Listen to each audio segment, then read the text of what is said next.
The air in the grand ballroom of the Astoria crackled with the energy of 1,000 whispered predictions, each one laced with the scent of expensive perfume and old money. All eyes were on one man, Thomas Lewis, the enigmatic tech billionaire who had reshaped the digital world with his company, Ethelred Innovations. Tonight, at his foundation's annual gala, he was set to do more than announce record-breaking philanthropic pledges. The tabloids had been in a frenzy for weeks. A new love. A secret engagement. Tonight he would introduce the world to the future Mrs. Lewis. The room held its breath as he stepped to the microphone, a faint, unreadable smile on his lips. What came next, however, was a twist no one, not even the most seasoned gossip columnist, could have ever seen coming. This isn't just a story about wealth. It's a story of love, devastating betrayal, and a revenge served colder than the champagne in their glasses. The Ethelred Foundation Gala was the undisputed pinnacle of the city's social calendar. It was a night where titans of industry clinked glasses with Nobel laureates, and celebrated artists exchanged pleasantries with heads of state. The theme was illumination, and the grand ballroom was transformed into a celestial wonderland. Thousands of fiber-optic lights glittered like constellations in the midnight blue drapery overhead, and the tables were adorned with sculptural ice centerpieces that refracted the light like captive diamonds. At the center of this universe stood Thomas Lewis. At 42, he possessed a restless energy that seemed at odds with his tailored Brioni tuxedo. His dark hair was meticulously styled, but a single lock always seemed to fall across his brow, a subtle rebellion against the perfect image he curated. His eyes, a deep shade of slate gray, missed nothing. They swept the room with an unnerving intelligence, calculating, assessing, and always in control. For 6 years since his highly public and acrimonious divorce, Thomas had been a ghost in his own life. He'd worked with a ferocious, almost self-destructive intensity, turning Ethelred Innovations from a promising startup into a global behemoth. He dated, of course, a string of models, actresses, and heiresses who were paraded in the press, but never brought into his inner circle. They were beautiful distractions, placeholders in a life that had a gaping hole at its center. But tonight was different. The rumors had reached a fever pitch, fanned by carefully placed sightings of Thomas with the stunningly beautiful actress, Bianca Monroe. She was here tonight, a vision in crimson silk, holding court at a table near the stage, accepting the knowing smiles and premature congratulations of the other guests, as if the role of the next Mrs. Lewis was already hers. She was the logical choice, the perfect accessory for a man of his stature. Henry Gable, Thomas's longtime friend and COO, stood beside him near the marble pillars, nursing a glass of scotch. "The piranhas are circling John," he murmured, his gaze fixed on a cluster of journalists near the entrance. "They smell blood, or a wedding, which to them is the same thing." Thomas adjusted his cufflinks, his expression unreadable. "Let them. The story they think they're getting isn't the one they're going to print." "Are you absolutely sure about this?" Henry asked, his voice low and serious. "The blowback could be considerable." "It's the only way," Thomas said, his voice hard as granite. "Some things can't be fixed behind closed doors. They have to be rebuilt in the open on the rubble of the old lies."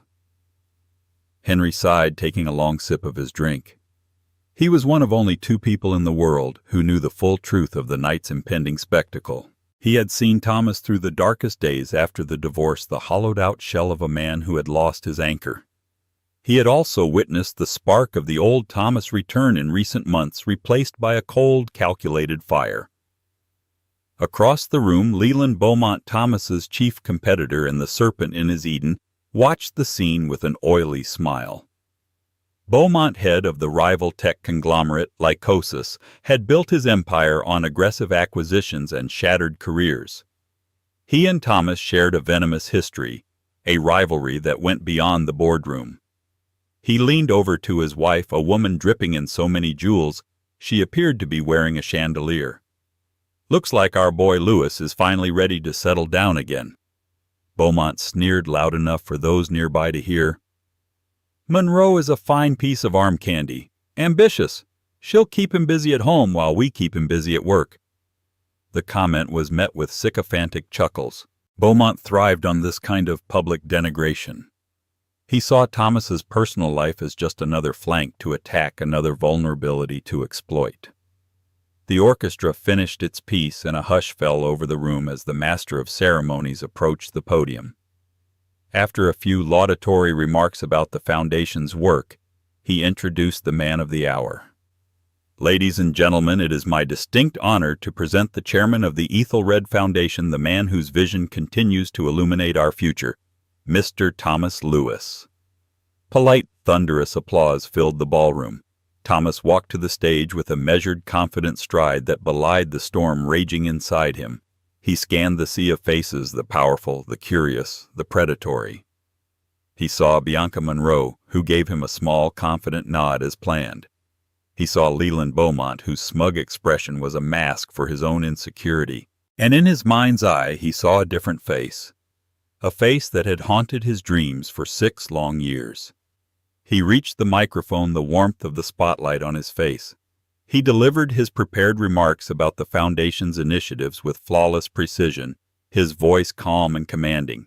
He spoke of funding for STEM education, of new clean energy projects, of a future built on innovation and hope. Then he paused. The shift in his demeanor was palpable. The corporate titan receded, replaced by something more personal, more vulnerable. "Thank you," he began, his voice dropping slightly, drawing the entire room into an intimate circle. "Tonight's theme is illumination. We often think of that in terms of knowledge or discovery. But sometimes the greatest illumination comes when we find our way back from darkness, when a truth that was lost is found again." He let the words hang in the air. The whispers started again, a low hum of anticipation. This was it. For the past several years, he continued, his eyes scanning the crowd, "I have focused solely on my work. Many of you have speculated about my personal life. The press, in its infinite wisdom, has written its own narratives." He glanced towards Bianca, who smiled demurely. "Tonight I would like to put that speculation to rest. I recently remarried in a quiet private ceremony." A collective gasp went through the room. It was true. "It is my honor and the greatest privilege of my life." Thomas's voice was steady, but his knuckles were white where he gripped the lectern. "To introduce you to my bride, the woman who has always been and will always be the one true Mrs. Lewis." The room fell silent. The silence was a physical thing, a heavy blanket that smothered every whisper, every clink of glass. It was a vacuum pregnant with expectation. Every eye was on the grand entrance at the back of the ballroom, waiting for Bianca Monroe to rise and glide towards the stage. But Bianca didn't move. She simply sat there, a serene smile on her face, watching the stage like everyone else. Thomas's gaze shifted from the crowd to a small, unassuming side door near the stage, a door usually reserved for staff. "Please join me on stage, Catelyn." The name dropped into the silence like a stone into a still pond. Catelyn, not Bianca. For a moment there was only confusion. Who was Catelyn? Then a flicker of recognition in the eyes of the older guests, the ones who had been around long enough to remember a time before Thomas Lewis was a household name. The journalists in the back began frantically whispering to each other, thumbs flying across their phones, searching archives. The side door opened, and the room fell silent all over again. The woman who stepped into the light was not a Hollywood starlet or a European princess. She was elegant, but her beauty was not the manufactured perfection of the women Thomas was usually seen with. It was quieter, more profound. She wore a simple floor-length gown of deep sapphire blue that complemented her auburn hair, which was styled in a soft, understated chignon. The only jewelry she wore was a delicate diamond necklace and the blinding, newly placed platinum wedding band on her finger. But it was her eyes that captured the room. They were a warm, intelligent hazel, and they held a history that was as deep and complex as Thomas's own. They scanned the shocked faces with a calm composure that seemed impossible under the circumstances. This was Catelyn Kate Allen, or as the world had once known her, Catelyn Lewis, the first Mrs. Lewis, The woman he had divorced 6 years ago in a brutal public spectacle that had painted her as a gold digger and him as the wrong victim. The shockwave that ripped through the ballroom was seismic. Jaws literally dropped. A champagne flute slipped from a socialite's hand and shattered on the polished floor, the sound unnaturally loud in the stunned silence. Leland Beaumont's smug smile vanished, replaced by a mask of pure, unadulterated shock. His face went pale, the blood draining away until he looked like a marble statue. This was not part of the script. This was an impossibility, a ghost returning to haunt the feast. Kate walked towards the stage, her posture perfect, her steps unhurried. She did not look like a woman returning to a life she'd been cast out of. She looked like a queen reclaiming her throne. As she reached Thomas's side, he took her hand, his fingers lacing through hers in a gesture of undeniable ownership and unity. The touch was electric, a silent communication that spoke volumes more than words ever could. He lifted her hand to his lips and kissed it, his eyes never leaving hers. "My wife," he said into the microphone, his voice ringing with a fierce, triumphant pride. "Catelyn Lewis?" The spell broke. The room erupted into a cacophony of sound. The frantic clicks of camera shutters from the press pit sounded like a swarm of angry insects. The whispers turned into a roar of disbelief, speculation, and scandal. "Is that her? I thought she was living in obscurity in Europe somewhere. What in God's name is he thinking? Look at Beaumont's face. He looks like he's seen a ghost." Ignoring the chaos they had unleashed, Thomas and Kate turned to each other. In the bubble of the spotlight, the world outside them ceased to exist. For a fleeting moment, they weren't in a ballroom full of sharks. They were back in their tiny fourth-floor walk-up apartment from 15 years ago. Flashback. 15 years earlier. The room smelled of turpentine and instant coffee. Thomas, then a 27-year-old coder with more ideas than money, was hunched over a tangle of wires and circuit boards on their rickety dining table. His hair was an unkempt mess, and he hadn't shaved in 3 days. He was running on pure adrenaline and the belief that he was about to change the world. Kate, a post-grad art history student, came up behind him, wrapping her arms around his neck. She rested her chin on his shoulder, looking at the blinking lights of his prototype. "Still trying to teach the toaster to talk," she teased gently. "It's a network-integrated personal assistant." He mumbled, his fingers flying across a keyboard. "And it's not a toaster. It's going to be in every home in America one day." "I know," she said, her voice soft and full of unwavering faith. She kissed his cheek. "But right now, the man who is going to be in every home in America needs to eat." She held up a plate with a slightly burnt grilled cheese sandwich. He finally looked up from his work, his gray eyes tired but full of a brilliant fire. He smiled, a real unguarded smile that crinkled the corners of his eyes. "You're going to be the death of me, Kate Allen," he said, taking a huge bite of the sandwich. "Someone has to be," she'd replied, her hazel eyes dancing with love. "You'd forget to breathe if I wasn't here to remind you." In that moment, they had nothing but a shared dream, $400 in their checking account, and a love that felt as infinite and unconquerable as the universe. They were a team. It was them against the world. Present day. The memory flickered and died, replaced by the glare of the spotlights and the roar of the crowd. The love was still there, visible in the way they looked at each other, but it was different now.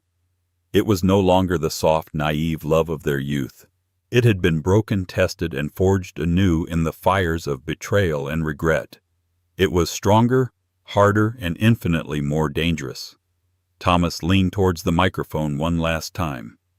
"Enjoy the rest of your evening," he said, a cold, sharp edge to his voice. He looked directly, pointedly at Leland Beaumont. "We have found that some things are worth fighting for, and this time we will not lose." With that, he and Kate turned hand in hand and walked off the stage, leaving behind a room full of chaos, 1,000 unanswered questions, and one man who finally truly understood the meaning of fear. The private lounge behind the grand ballroom felt like a decompression chamber. The thick oak doors muffled the roar of the gala to a distant, angry hum.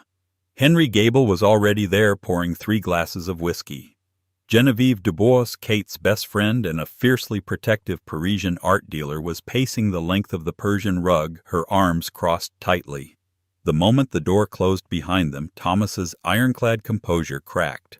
He let out a long, shuddering breath and leaned against the door, his eyes closed. Kate gently squeezed his hand, a silent anchor in the storm they had just created. "Well," Genevieve said, her French accent sharp as broken glass. "That was certainly one way to announce a marriage. I expected perhaps a small notice in the newspaper, not a declaration of war." "It was the only way, Jenny," Kate replied, her voice calm but firm. She moved to the bar and took a glass of water. Her hand was perfectly steady. A quiet announcement would have been dismissed. It would have been a footnote. This was a statement. "It was a nuclear bomb," Henry corrected, handing a whiskey to Thomas. Leland Beaumont looked like he was about to have a heart attack. The board members from Lycosis were scrambling for the exits. "You didn't just light a match, John, you blew up the whole refinery." Thomas took the glass, his gaze distant. "Good. Let it burn." He remembered the last time he had felt this level of public scrutiny, but the circumstances had been horrifyingly different. It was 6 years ago, in the sterile, soundproofed office of his divorce lawyer. Flashback 6 years earlier. Thomas stared at the glossy 8x10 photographs spread across the mahogany desk. They were grainy, taken from a distance, but the images were unmistakable. There was Kate, his Kate, having lunch at an intimate sidewalk cafe. She was laughing, her head tilted back in that way she did when she was truly happy. Across from her was a handsome, smiling man. In another photo, the man's hand was resting on hers, his thumb caressing her knuckles. The final photo was the most damning, a nighttime shot of the two of them embracing outside a residential building, a kiss that was clearly more than friendly. The private investigator was very thorough. His lawyer, a man with the soul of a shark, said dispassionately. "The man's name is Andre Duval, a painter. She's been seeing him for months. There are financial records, too. She's been supporting him, funneling your money into his art." Every word was a hammer blow to Thomas's heart. He felt a cold, sick numbness spread through him. It was the year Ethelred went public. He had been working 18-hour days, sleeping on the couch in his office, pushing himself to the absolute limit to secure their future. He had been distant, he knew that. He was stressed, exhausted. He thought Kate understood. He thought she was holding down the fort at home, that she was his rock. Instead, she had been doing this with a painter. It was a cliché so painful it was almost laughable. The ambitious workaholic husband and the lonely straying wife. The narrative was fed to him piece by excruciating piece, not just by his lawyers, but by his supposed friends and colleagues. Whispers at board meetings. Concerned phone calls.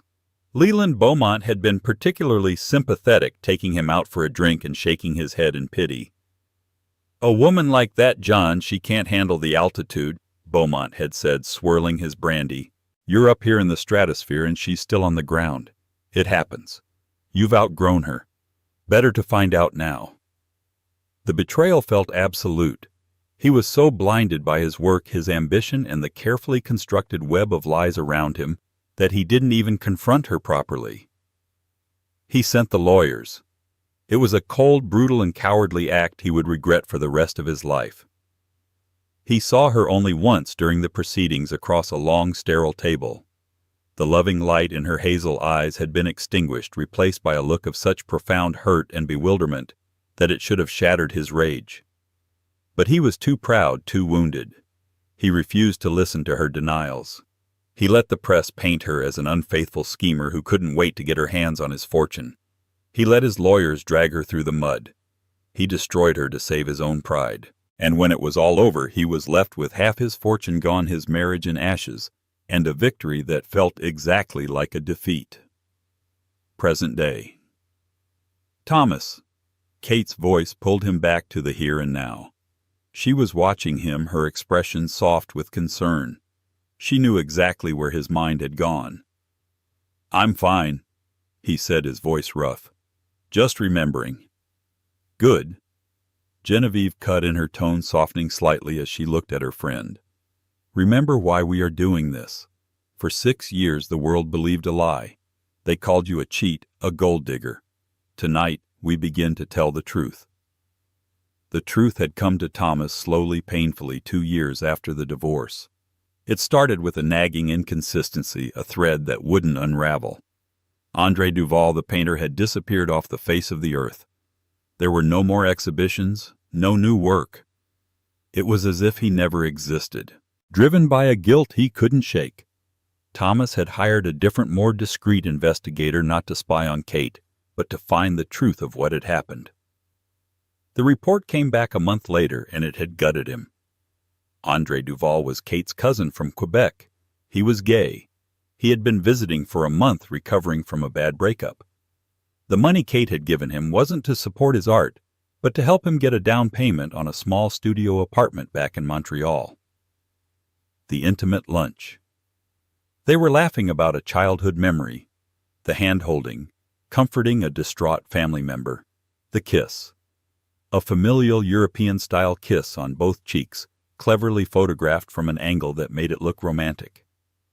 The entire affair had been a fabrication, a sophisticated, cruel, and devastatingly effective setup. And the investigator had traced the source of the anonymous tip in the doctored photos. The trail led directly back to a shell corporation, which in turn was owned by another shell corporation, and at the very top of that pyramid of deceit was one name, Leland Beaumont. Beaumont hadn't just wanted to beat Thomas in business. He had wanted to destroy him personally, to sever him from his anchor, knowing that a distracted and heartbroken Thomas would be a weaker opponent. And it had almost worked. Beaumont didn't just break us apart, Thomas said, his voice low and laced with cold fury. He tried to poison our entire history. He turned our love into a weapon against us. Tonight, we take that weapon back. Henry nodded, raising his glass. To taking it back. Kate and Genevieve raised their glasses as well. The four of them were a strange council of war, a billionaire, an art historian, a COO, and an art dealer. But they were united by a single purpose: to dismantle a lie, and in doing so, dismantle the man who had created it. The public announcement was just the opening salvo in a war that had been brewing in secret for over a year. The path from bitter enemies to allies and then back to husband and wife had not been easy. It was a journey paved with jagged shards of pride, mistrust, and profound pain. It began not with a grand gesture, but with a single handwritten letter. After Thomas received the investigator's report, he descended into a private hell. The guilt was a physical weight, a sickness in his soul. For weeks he did nothing. He existed in a fog of self-loathing. He had not only been a fool, but a cruel one. He had believed the worst of the one person who had believed in him when he had nothing. Finally, Henry Gable had shaken him out of it. You can sit here and drown in it, John, or you can do something about it. The one thing you can't do is change the past. But you're Thomas Lewis. You build the future. So Thomas wrote a letter. He poured everything onto the page. His shame, his regret, his rage at Beaumont, and the hollow ache that had been his constant companion since Kate had left. He didn't ask for forgiveness. He felt he had no right. He simply laid the truth bare and mailed it with a copy of the investigator's full report to the address he had for her in Florence, Italy, where she had gone to rebuild her life. He didn't expect a reply. 3 weeks later, an email appeared in his inbox. The sender was simply K. Allen. The message was short. Thomas, I have read your letter and the report. I am in New York for a consulting project with the Met. Meet me for coffee. Thursday, 10 a.m. The cafe on the corner of 81st and Madison. Kate. He had never been more terrified in his life. He arrived at the small, unassuming cafe a half-hour early, his heart pounding like a drum. When she walked in, it was like the air had been sucked out of the room. She was different. The 6 years had given her a new poise, a self-possessed confidence that was both breathtaking and intimidating. The softness of her youth had been replaced by a polished strength. She was no longer just his Kate. She was Caitlin Allen, a respected art historian who had built a name for herself entirely on her own terms. The first meeting was excruciatingly awkward. They spoke of superficial things, her work, his company, the weather. But underneath the polite conversation, the unspoken history between them was a chasm. "Why did you agree to meet me?" He finally asked the question, raw and exposed. Kate took a slow sip of her cappuccino, her hazel eyes studying him over the rim of the cup. "Curiosity, partly, and because the woman you described in your letter, the unfaithful, scheming wife, I never knew who that was. For years I wondered how you could have believed it. The report explained the how. I suppose I wanted to see for myself if you understood the why." "It was Beaumont," he said, his voice tight. "He played on my insecurities, my ambition. He played on your arrogance, Thomas," she corrected him, her voice devoid of malice, stating it as a simple fact. "You were so convinced you were the center of the universe that you couldn't imagine a world where you weren't the target. You assumed my betrayal was about me leaving you when in fact the entire charade was about someone trying to get to you. You were the prize and I was just collateral damage in your war." Her words hit him with the force of a physical blow because they were true. He had been so wrapped up in his own wounded pride that he had failed to see the larger game at play. That first coffee turned into another, then dinner a week later. They talked for hours, painstakingly excavating the ruins of their marriage. She told him of her lonely, humiliating years in the aftermath of rebuilding her reputation from scratch, of learning to stand on her own free from the shadow of his name. He in turn confessed the emptiness of his success, how the view from the top was meaningless without her to share it. The turning point came on a rainy Tuesday night. He had walked her back to her hotel after dinner. They stood under the awning, the sound of the city a distant hum. "I never stopped loving you, Kate," he whispered, the admission costing him everything. "Not for a single day. Even when I hated you, I loved you." She looked up at him, raindrops clinging to her eyelashes. For the first time he saw a crack in her formidable armor. He saw the girl he had fallen in love with in a dusty university library. "I know," she said, her voice barely audible. "And that's what hurt the most. You loved me, and you still threw me to the wolves." He had no defense against that. It was the unvarnished truth. He simply stood there, letting her words flay him open. "But," she continued, taking a small step closer, "the man who threw me away isn't the same man standing in front of me now. The old Thomas would have sent a lawyer with a settlement offer and a non-disclosure agreement. You came yourself. You showed me the truth. You apologized." In that moment under the hotel awning, something shifted. Forgiveness wasn't a destination they arrived at, but a path they chose to walk together. He tentatively reached for her hand and she didn't pull away. The reconciliation was slow, deliberate. It was built on late-night phone calls across continents, secret meetings in cities where neither of them was known, and the painstaking work of learning to trust again. It was during a trip to a quiet vineyard in Napa that he asked her to marry him again. "This isn't about going back, Kate," he had said, holding a simple platinum ring, not a gaudy billionaire's diamond. "It's about starting over, on our terms. But first, we have to settle the score. Beaumont can't get away with this. He tried to destroy our lives. I won't let that stand." Kate had looked at the ring then into his eyes. She saw the love, but she also saw the warrior. And she realized she had become a warrior too. "No," she agreed, a fierce light in her eyes. "He won't. But we won't do this your old way with lawyers and hostile takeovers. We'll do it our way. We'll beat him with the one thing he doesn't understand, the truth." And so the plan was born. The secret wedding in a small private ceremony with only Henry and Genevieve as witnesses. The strategic alliance with Bianca Monroe, a shrewd actress who understood the value of a good story and relished the chance to be part of such a spectacular piece of theater. And it would all culminate in the gala, a public spectacle designed not just to announce their reunion, but to fire the first shot in a war for their legacy. In the week following the gala, the financial and social worlds were in an uproar. The story of Thomas and Catelyn Lewis's reunion was on the cover of every magazine. The narrative was intoxicating, a love lost and spectacularly reclaimed, a modern-day Odysseus returning to his Penelope. But for those involved, it was anything but a fairy tale. It was the calculated second move in a deadly game of chess. Their war room was the penthouse library of Thomas's Fifth Avenue apartment, a space that overlooked Central Park. Floor-to-ceiling shelves were filled with books, but the large mahogany table in the center was covered in laptops, encrypted hard drives, and financial charts. "Beaumont is panicking," Henry reported, pointing to a screen displaying stock market data. Lycosis stock dropped 7% at the opening bell. The markets hate instability, and you just served them a 7-course meal of it.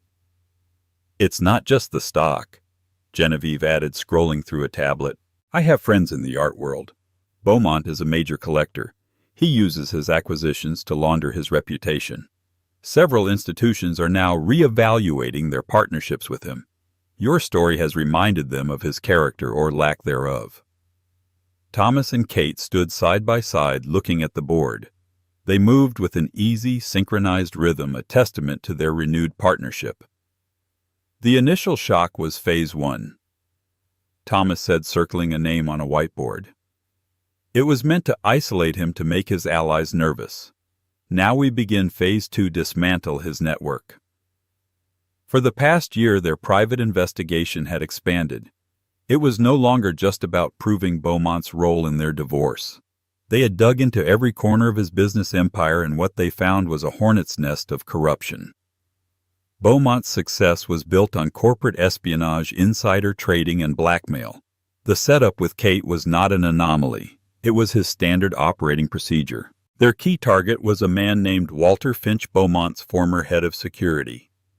Finch was a disgraced ex-cop who had done Beaumont's dirty work for years before being unceremoniously fired and forced to sign an ironclad NDA.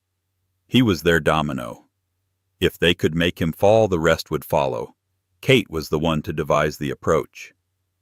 "We can't buy him," she had argued. "Beaumont will have already tried that. We can't threaten him. He's lived his life under threat. We have to appeal to the one thing he has left, his legacy." Kate, using her art world connections, discovered Finch was a doting grandfather. His one joy in his miserable post-Beaumont life was his 8-year-old granddaughter, a talented young cellist. Kate arranged for the girl to receive an anonymous scholarship to a prestigious music academy, a life-changing opportunity. A week later, Kate approached Walter Finch, not in a dark alley, but at his granddaughter's first recital. She waited until after the performance, as he was standing alone, his face glowing with a pride he rarely showed. "She's incredibly talented, Mr. Finch," Kate said, her voice gentle. Finch stiffened, immediately on guard. He recognized her instantly. "Mrs. Lewis, what do you want?" "I want you to be able to look that little girl in the eye when she's older, and tell her you did the right thing," Kate said simply. "Leland Beaumont took your career and your reputation. Don't let him take your honor, too." She didn't offer money. She didn't make threats.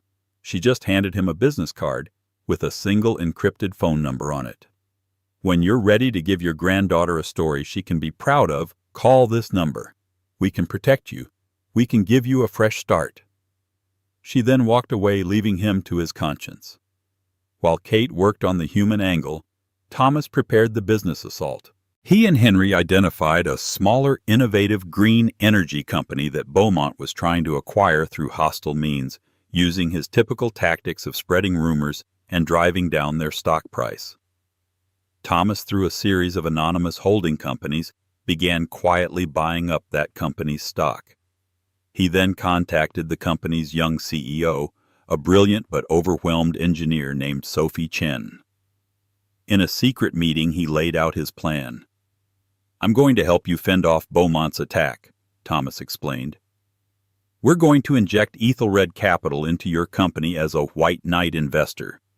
But in return, I need you to document every illegal move Beaumont makes. Every threat, every attempt at market manipulation. We're going to feed him enough rope to hang himself." The plan was a pincer movement.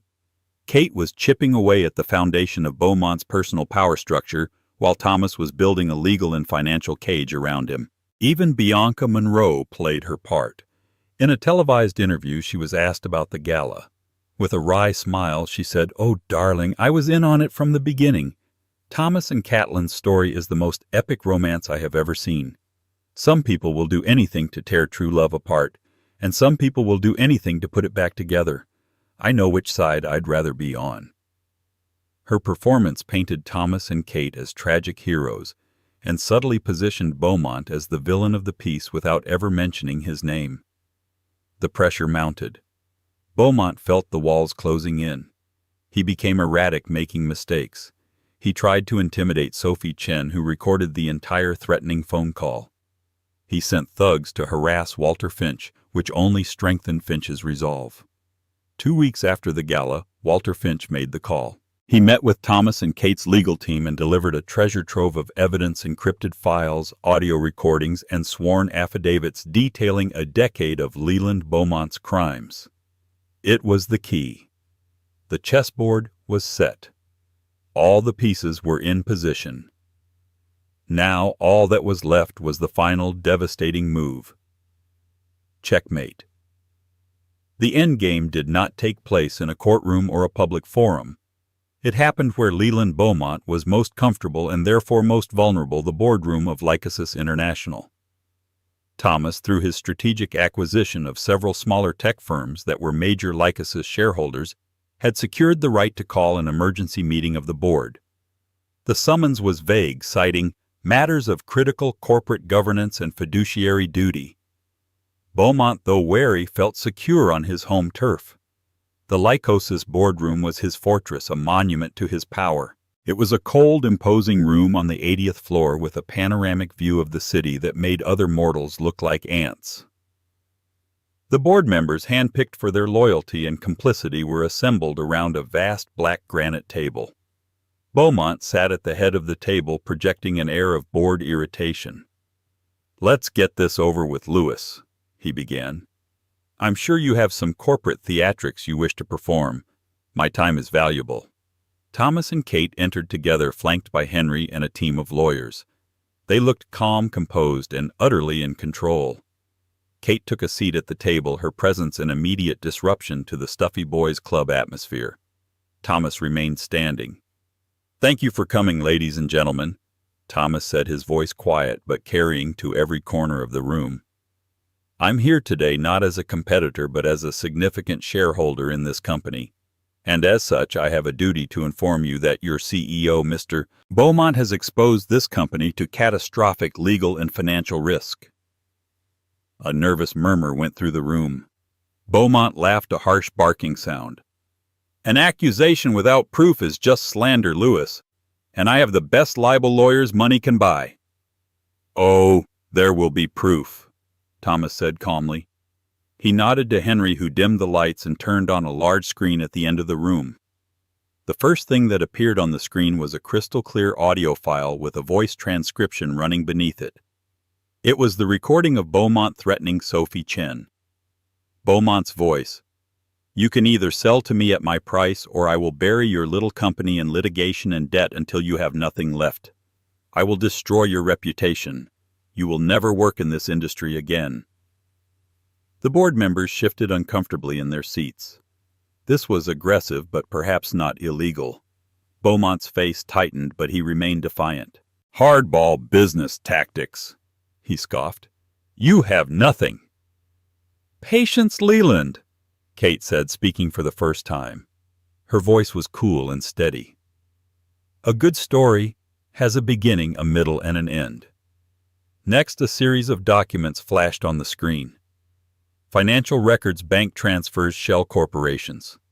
Thomas's forensic accountants had created a flawless map of Beaumont's insider trading schemes, showing how he had illegally profited from non-public information, often at the expense of his own shareholders. The evidence was dense, complex, and irrefutable. The air in the room grew thick with tension. Board members who had benefited from Beaumont's tips began to sweat. "This is fabricated," Beaumont snarled, rising from his chair. "A desperate attempt by a rival to seize control." "Is this fabricated?" Thomas asked. An image appeared on the screen. It was a grainy photo but clear enough. It showed Beaumont meeting in a dark parking garage with the private investigator who had originally followed Kate. Then came the bank transfer record showing a payment of $250,000 from one of Beaumont's shell corporations to the investigator dated 1 week before Thomas was first shown the photos of Kate and her cousin. This was followed by the final and most damning piece of evidence. A video file. The face of Walter Finch appeared on the screen. He looked tired but resolute. He spoke directly to the camera, his sworn testimony recorded and notarized. "My name is Walter Finch," he began. "For 12 years I was the head of security for Leland Beaumont. I was instructed to create a file on Catelyn Allen. We hired an investigator, we doctored photographs, and we created a false narrative of infidelity. The goal, as Mr. Beaumont stated it to me directly, was to destabilize Thomas Lewis emotionally to gain a competitive advantage during the Ethelred IPO. This was just one of many such operations I was ordered to carry out against Mr. Beaumont's competitors' board members and even personal acquaintances." Finch went on for 10 minutes detailing a litany of crimes: illegal surveillance, blackmail, extortion. He had the receipts, the dates, the names. It was a complete and utter demolition of Leland Beaumont's entire career. When the video ended, the room was utterly silent. The only sound was the faint hum of the air conditioning. All eyes were on Beaumont. The blood had drained from his face, leaving behind a waxy gray pallor. The arrogance, the power, the sneering confidence, it all evaporated in an instant, leaving only a hollow, defeated man. He looked at the faces of his board members, who now stared back at him with a mixture of fear and contempt. They weren't his allies anymore. They were just men and women scrambling to distance themselves from a sinking ship.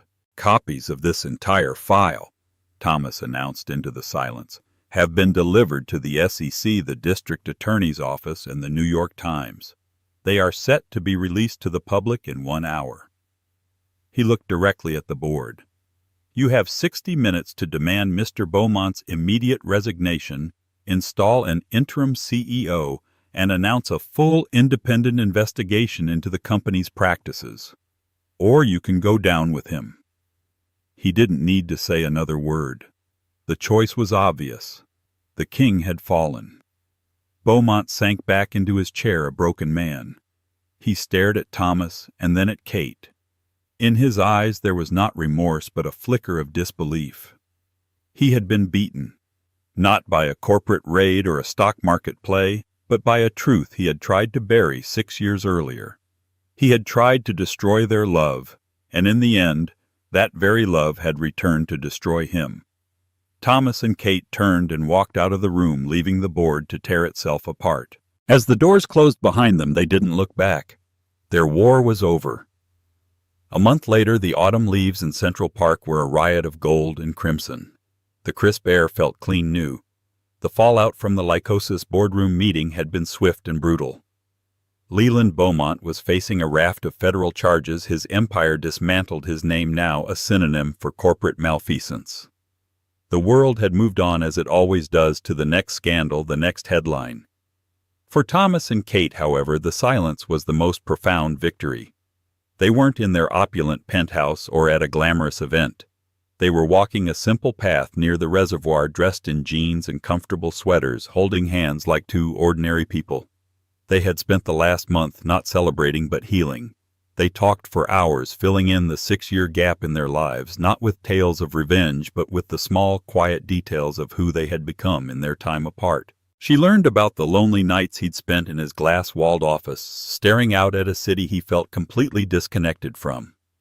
He learned about the small Florentine apartment where she had rediscovered her passion for Renaissance art, finding solace and strength in the beauty of the past. They were not the same two people who had divorced. The brash, arrogant boy genius was gone, replaced by a more thoughtful, humbled man. The dependent, heartbroken wife was gone, replaced by a self-reliant, formidable woman. They had had to fall apart completely to be able to come back together whole. They stopped at a bench overlooking the water, the late afternoon sun casting a warm glow on their faces. "Do you ever miss it?" he asked quietly. "Your life in Florence. The peace." Kate smiled a genuine, untroubled smile. "I miss my friends and I miss the gelato," she said lightly. "But it wasn't my life, Thomas. It was a beautiful interlude. My life is with you. It always was. I just had to find my way back on my own." He reached out and brushed a stray strand of auburn hair from her face, his touch full of a reverence that hadn't been there in their first life together. "I'm sorry I made you take the long way around." "Don't be," she said, her hazel eyes clear and bright. "We both needed the journey. You needed to learn that you couldn't conquer the world alone. And I needed to learn that I could." It was the simplest, most profound truth. Their reunion wasn't a return to the past. It was the beginning of a completely new future, one built not on youthful passion, but on a foundation of hard-won wisdom, mutual respect, and a deep abiding love that had been tested and proven unbreakable. Ethelred Innovations was changing too. With Kate's influence, the Ethelred Foundation began shifting its focus, pouring resources into arts and humanities education with the same vigor it applied to technology, a synthesis of their two worlds. They were a team again, not just in love, but in life and purpose. As the sun began to set, casting long shadows across the park, Thomas pulled her close. The air was getting colder. "Let's go home," he said. The words, so simple, held a universe of meaning. Home was no longer a place of pain and betrayal. It was not the gilded cage of a penthouse or a sterile mansion. Home was simply them together. As they walked away, their hands intertwined, they didn't look like a billionaire and his wife. They looked like two people who had weathered the worst storm imaginable and had found their way back to the light, their own private illumination. And this time they knew it was forever. And so the story that began with a gasp in a crowded ballroom ends with a quiet walk in the park. It's a powerful reminder that the loudest moments in our lives aren't always the most important. Thomas and Catelyn Lewis's journey wasn't just about revenge against a bitter rival. It was about reclaiming a truth that had been stolen from them. They proved that a love built on a real foundation can be shattered, buried, and lied about, but it can never truly be extinguished. It's a testament to the fact that sometimes you have to lose everything to realize what truly matters, and that the greatest comeback stories are not about wealth or power, but about the quiet, unyielding strength of the human heart. If this story of a love that refused to die moved you, and if you believe in the power of second chances, then please show your support by hitting that like button. Share it with someone who needs a reminder that it's never too late to right a wrong. And of course, for more true life stories of drama, resilience, and incredible twists, make sure you subscribe to our channel and ring that notification bell. You won't want to miss what we have coming next.